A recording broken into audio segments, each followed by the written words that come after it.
भारत के तमाम इलेक्ट्रोहोम्योपैथ बंधुओं को डॉक्टर सुधाकर सिंह का नमन। आज मैं बहुत दिनों के बाद आपके सामने आया हूँ एक नई बात लेकर। सॉरी, बात नई नहीं है, बात पुरानी है, लेकिन नए ढंग से लेकर आया हूँ। डॉक्टर काउंसिलर मैट्रिको इलेक्ट्रोहोम्योपैथी के नाम से जो दवा खोजी गई, उस खोज के लिए कौन सी प्रेरणा थी, इस विषय में पहले वीडियो बता चुका हूँ। शॉर्ट में बता दे रहा हूँ कि वो प्रेरणा क्या थी, ताकि आपको पुराना पीछे का गुमूर का वीडियो देखना न पड़े। काउंसिलर मैट्रिक की माता मदर टेरेसा मैट्रिक रानी को 1830 में ब्रेस्ट कैंसर हो गया था। कैंसर की दवा खोजने में के धुन में उन्होंने इसका खोजा। दवा खोज के धुन में उन्होंने 1848 के 15 अक्टूबर को रोम के इटली के संसद सदस्यता का भी इस्तीफा दे दिया, ताकि मैं निष्णात होकर खोज सकूं।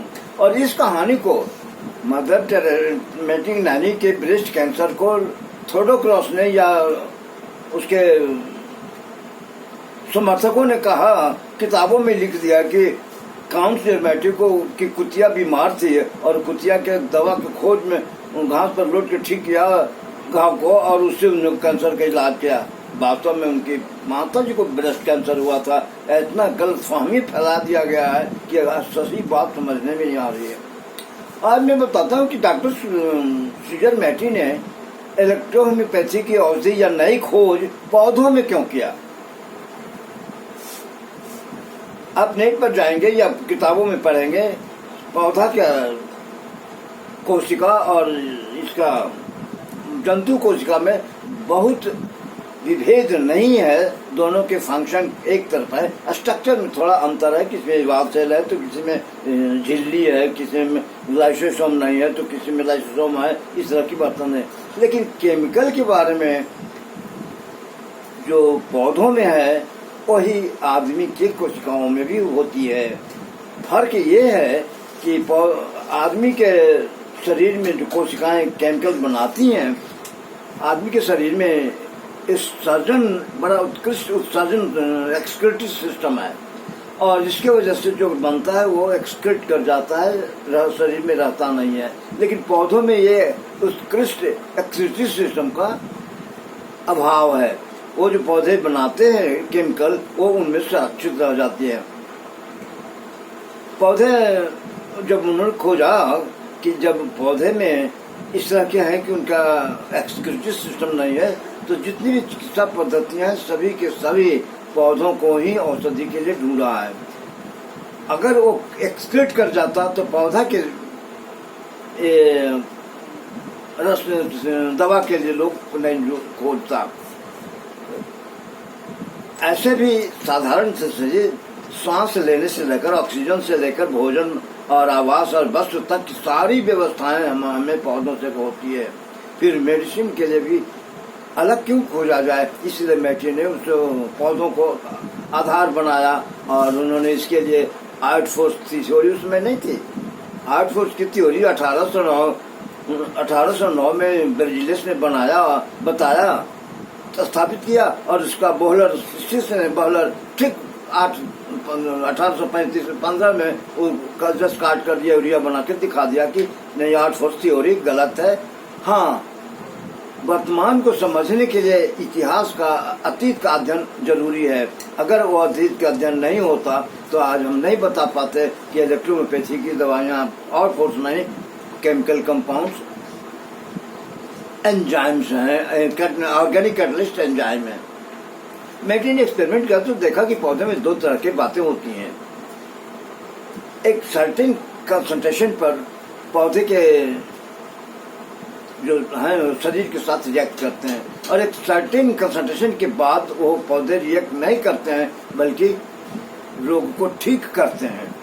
इसीलिए उन्होंने थर्ड डाइल्यूशन के बाद फोर्थ डाइल्यूशन का इस्तेमाल किया था। इसका एक वीडियो में बता चुका हूँ, उस वीडियो को फिर से आप देखिए। हमने बताया है कि उन्होंने पौधों का आधार क्यों बनाया और कैसे उन्होंने पौधों को खोजा, कैसे उन्होंने पोटेटाइजेशन डाइल्यूशन बनाया, और सारा खेल मैटी ने एक्सपेरिमेंट करके बनाया। 1838 में, ये सॉरी 38 से 39 के आसपास एक वान रिचेनबैक ने ओडिक फोर्स थ्योरी लाया। उसने कहा दरवेटी जो मुकाबले इलेक्ट्रिसिटी का एक पर रिसर्च किया और उन्होंने कहा कि इस तरह का एक्सपेरिमेंट एक भी नहीं किया कि एक्सपेरिमेंट करके दिखाया जा सके कि वो कैसे काम करती है। इसलिए वो ओडिक फोर्स किसी ने भी नहीं माना, अवैज्ञानिक बात हो गई। न इलेक्ट्रोपैथी ओडिक फोर्स है, न आर्ट फोर्स है।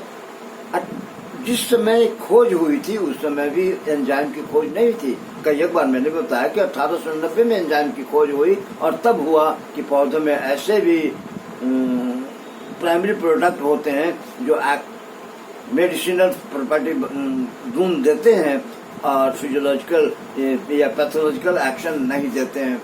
इसी आधार पर मैटी ने पौधों को खोज किया था। पौधों में अगर सिस्टम हुई होती तो जो रसायन अभी वैज्ञानिक उसमें से रसायन आइसोलेट करके नए नए केमिकल बना रहे हैं, नहीं बन पाता। तो सारा सृष्टि का में जो दवाइयां हैं वो सब के सब पौधे ही आधार हैं। इसीलिए मैटी ने भी पौधों को ही अपने पेट का आधार बनाया था। आगे फिर अब वीडियो में जो अब कुछ एक बात आपको बताना चाहता हूँ। गुजरात से हमारे डॉक्टर मनीष भट्ट ने पूछा कि डॉक्टर साहब जो कोरोना वायरस का वैक्सीन जो लिया है उसका हर्पीज हो रहा है, और हर्पीज हो रहा है, ठीक हो रहा है। हर्पीज होगा इसलिए कि कोरोना वायरस जो बनाया गया है वो वीरो सेल के डेवलपमेंट करके बनाया गया है और वीरो सेल डेवलपमेंट के लिए बछड़े का सीरम लिया गया था। MRNA messenger ribose nucleic acid catalytic है, कैटलिस्ट की तरह काम करता है और उसके लिए उस एंजाइम को वीरो सेल डेवलपमेंट के लिए इस्तेमाल किया गया था। और वीरो सेल क्या है? एक वायरस है। वो वायरस से वायरस को, लोहे से लोहे को काटने का तरीका है। काउपॉक्स से टीका बनाया। काउपॉक्स क्या है? वायरस का है। उस वायरस को से जो हमारे बदन में लगने वाले चेचक वायरस को मार देता है। तो वायरस से वायरस को लड़ाने के लिए, न्यूट्रलाइज करने के लिए वीरो सेल का इस्तेमाल हुआ। इसलिए कोरोना वैक्सीन से ये साइड इफेक्ट होगा। अब एक पीडीएफ देने जा रहा हूँ। विश्व के वैज्ञानिक परेशान हैं। इतने सारे लक्षण, इतने तरह के वैरायटी के लक्षण आ रहे हैं कि उनको पता नहीं चल पा रहा है कि क्या हुआ है। जो भी वैक्सीन वायरस के ले रहे हैं उनको कुछ न कुछ साइड इफेक्ट हो रहा है।